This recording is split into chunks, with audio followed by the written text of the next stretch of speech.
Nagaland is sure to leave you asking for more.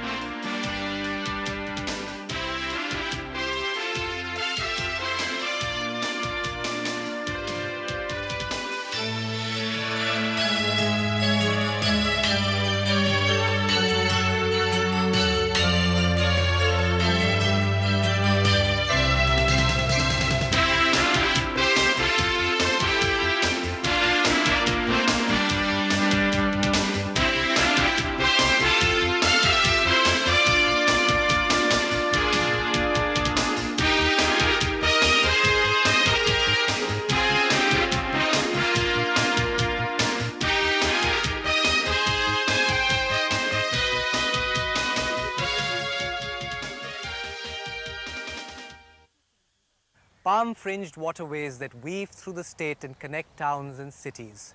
For centuries, Kerala's backwaters have charmed and attracted travellers by offering them a boat's-eye view, as it were, of a way of life quite unlike that in any other city. So let's join Nikhil Alva on a slow boat through what Keralites call God's own country.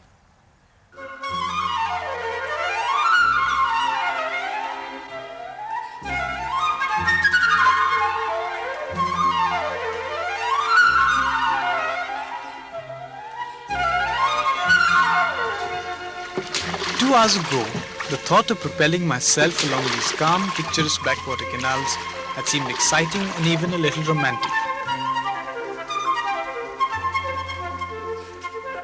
2 hours into my journey, and I can hardly move my weary arms.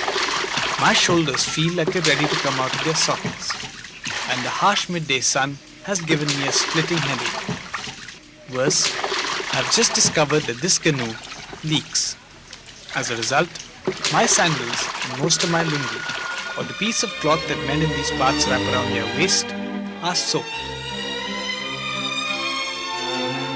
And yet, each time the silence is shattered by the roar of a speedboat or a motorized ferry, I am reminded that this is perhaps the only way I can get a real, first-hand, unhurried, unobtrusive view of life along Kerala's backwaters.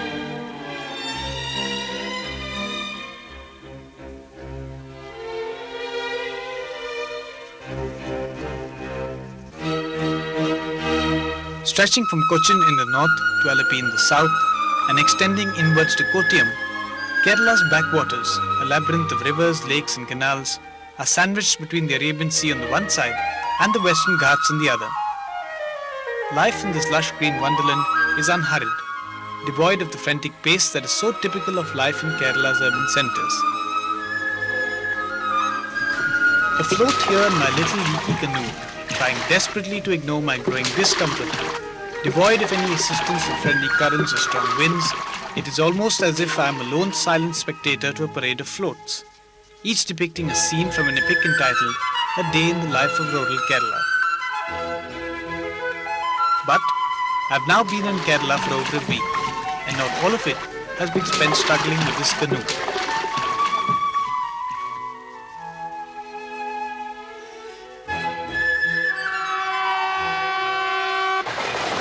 I began my discovery of Kerala in Calicut, the state's third largest city and a bustling centre of commerce. Founded in the early 14th century, Calicut quickly rose to prominence as the nerve centre of the lucrative spice trade that attracted to its shores merchants from all across the globe. Although not as popular today with tourists as Cochin or Trivandrum, Calicut is nevertheless a romantic and historic name from Kerala's past, and is said to be an excellent base for exploring the cultural treasures of Kerala. One place I was told I had to make a pilgrimage to was the sleepy little seaside village of Kapad, 14 kilometers north of Calicut. So, what's special about this little village? Well, this is where Vasco da Gama landed on the 27th of May 1498 with 170 men and 3 vessels, having discovered the sea route to India from around the Cape of Good Hope. Long before Vasco da Gama led the Portuguese to India, the Phoenicians, Chinese and the Arabs had been sailing to Kerala in search of spices, sandalwood and ivory. Ashokan pillars refer to ancient Kerala as the land of the Cheras, a powerful dynasty under whose dominion a thriving, vibrant kingdom with a strong cultural identity that lasts till this day was created.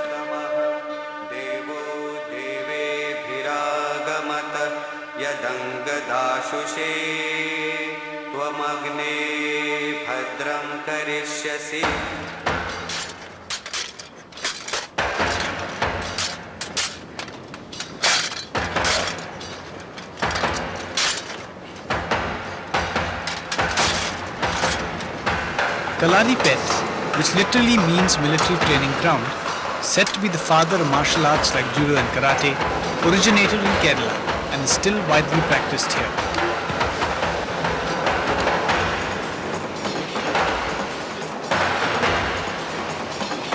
Taught in the traditional Guru Shishya Parampara, a student begins his training at the crack of dawn and pays obeisance to the Kalari deities. This is done in a war dance-like ritual that is fascinating to watch.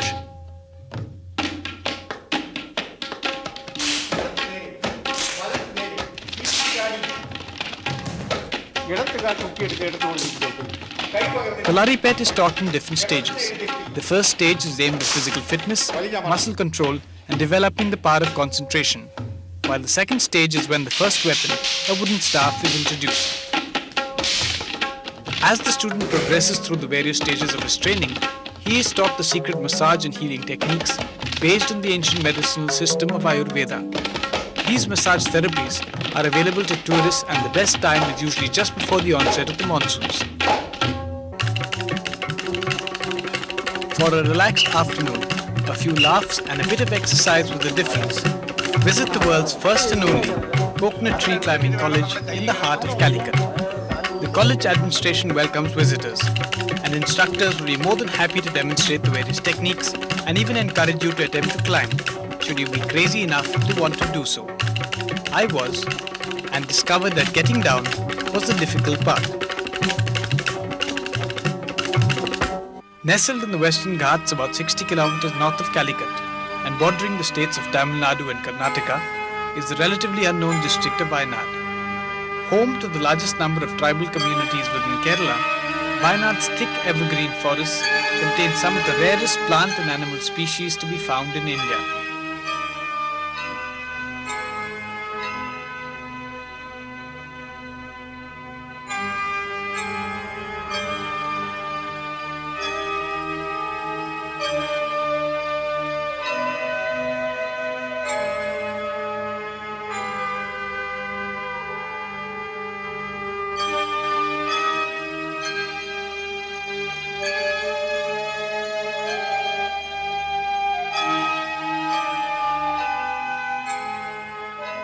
This little Jain temple is over 500 years old.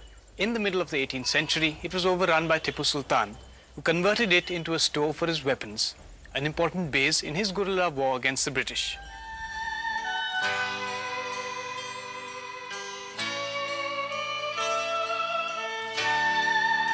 Wayanad's weather and rich soil make it ideal for tea plantations. In fact, a large number of these dot the landscape, and tourists are usually allowed to look around.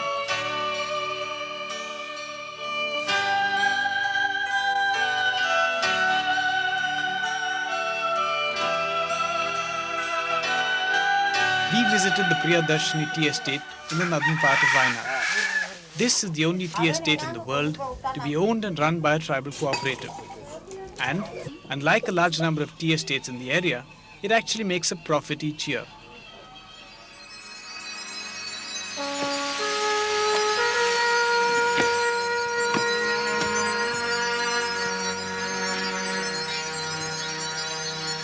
A 25-kilometer drive from Kalpetta, the capital of Wayanad, followed by a steep 3-kilometer trek with a little rock climbing thrown in for good measure, will bring you to the Alleppey cave, on whose walls are a number of paintings and pictograms dating back thousands of years to the New Stone Age civilization.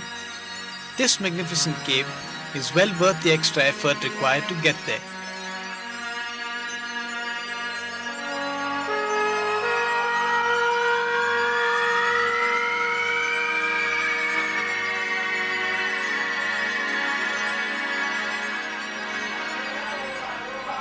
This is my second day on these backwater canals, and I must confess I'm beginning to enjoy myself.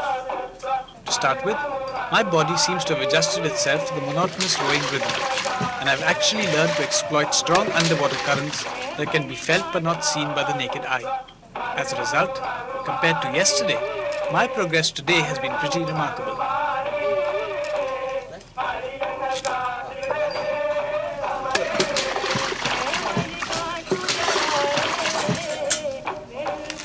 The good thing about being out like this on your own is the freedom to set your own pace and make unscheduled stops. To save a life in these little backwater hamlets where people live with their animals, tend coconut trees, and even manage to cultivate crops on tiny strips of land barely a few meters wide.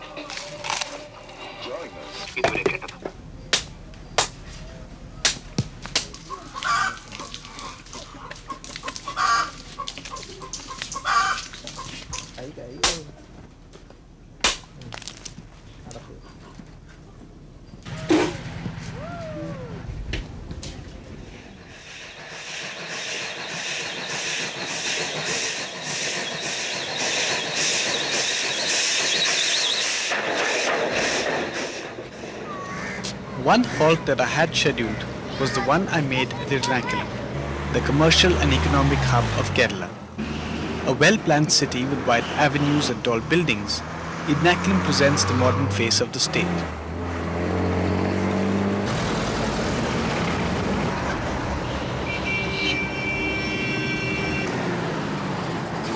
Although its many reasonably priced hotels and guest houses make it a convenient stopover for tourists, the real excitement is in its twin city of Cochin, a short boat ride away.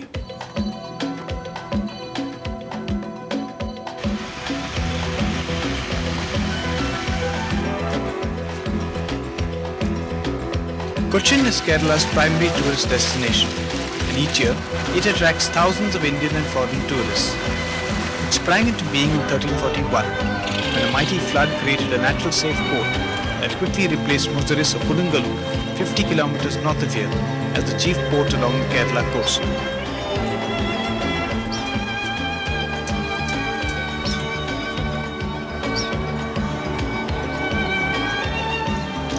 The boat ride across the bay is also the quickest way to get acquainted with the many little islands around Cochin, with quaint-sounding names like Waipin, Gundu and Bolgati, each with its own history and folklore.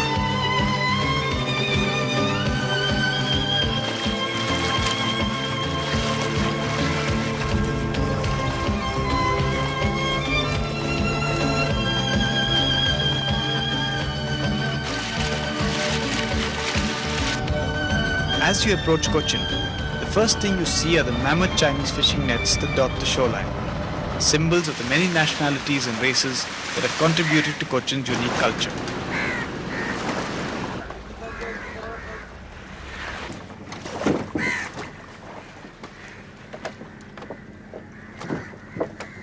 These Chinese fishing nets are a distinctive feature of Cochin and the backwaters of Kerala. Said to have been introduced by traders from the court of Kublai Khan, they are an amazing combination of wooden frames and pulleys and take at least 4 men to operate.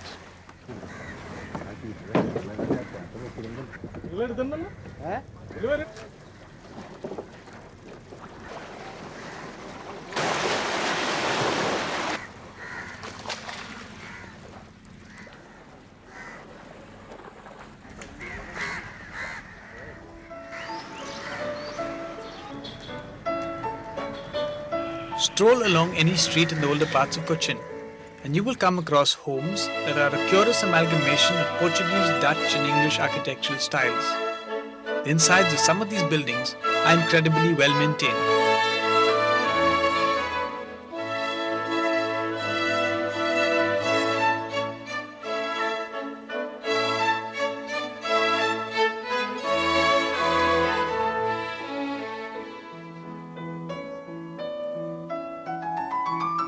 In the midst of these colonial bungalows are to be found some of the finest ancestral homes in Kerala.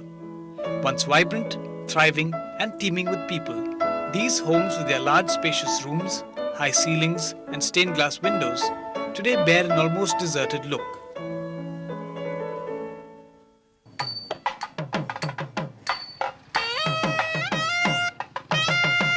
Temple processions like this one are very common not only in Cochin but all across Kerala. Usually led by majestic elephants decked in gold ornaments and a huge orchestra featuring as many as 100 hard-skinned drums, cymbals and wind instruments. These processions leave you mesmerized and bring life in the areas through which they pass to a grinding halt.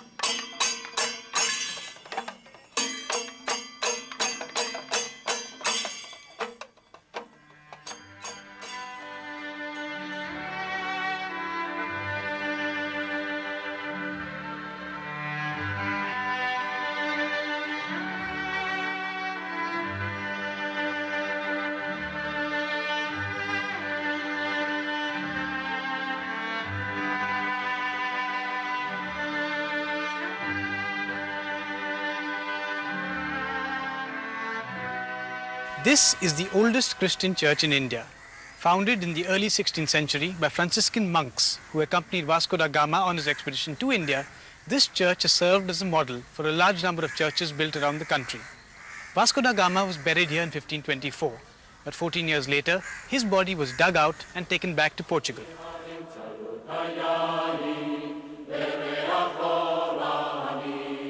The oldest synagogue in Asia is to be found in Jain Temple, right in the heart of Cochin. Very few Jewish families are left here, with most having chosen to migrate to Israel. Jain Town is also a wonderful place to shop for curios, to take home as souvenirs of your visit to Kerala.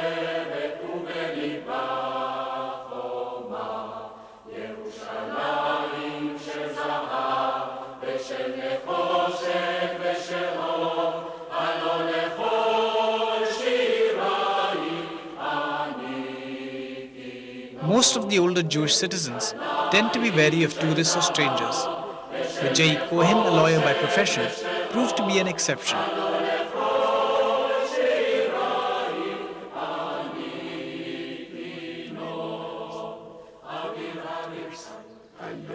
What an awkward time you have come.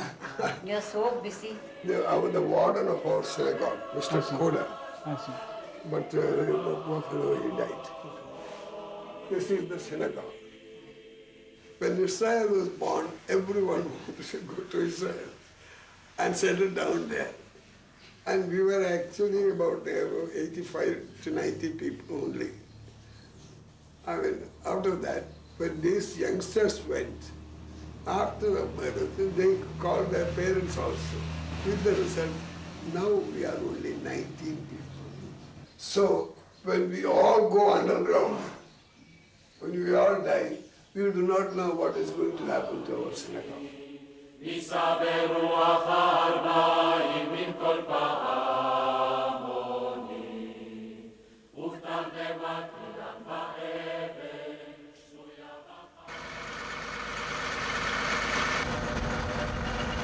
Perhaps the nicest way to travel between mainland Vernaculam and the nearby islands is by local ferry.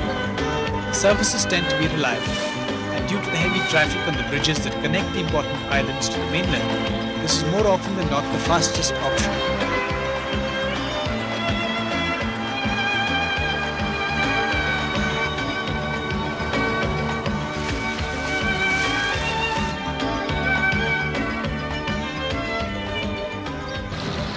A short ferry ride away from Ernakulam is Bolgati Island. With its extensive lawns, honeymoon cottages and miniature golf course, it is very popular with local citizens as a picnic spot.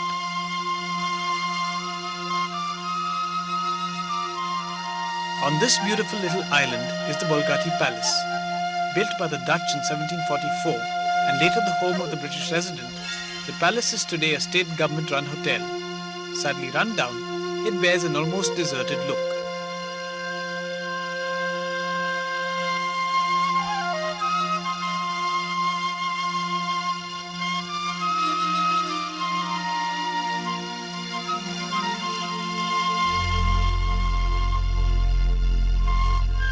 Day 3, and by now I'm beginning to believe I can do this for a living. However, should you ever want to journey along these backwater canals, you do not have to do it the difficult way as I am. Cheap local ferries ply between the different towns in the backwaters, and regular stops are made along the way for refreshments and to allow passengers to disembark.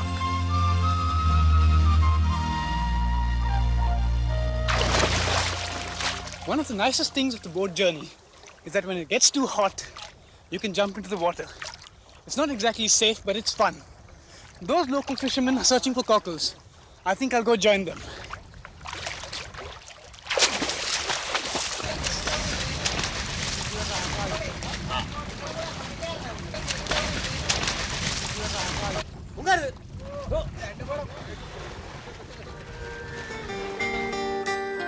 A trip along Kerala's backwaters doesn't necessarily mean you have to forgo the conveniences modern-day travelers have come to expect. From custom-built houseboats called Ketuvellums to luxury suites or simple dormitory-type accommodation, there is something to meet the needs and budgets of every tourist. Mercifully, most hotels here seem to blend into the surroundings rather than stick out like the proverbial sore thumb.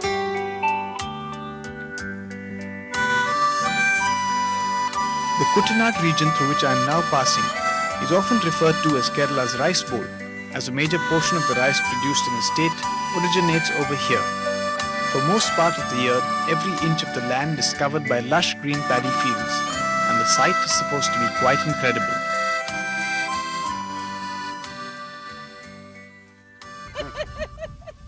But I am here after the harvest. The paddy fields have disappeared, and the villagers are busy extracting the last ounce of rice from dried paddy stalks.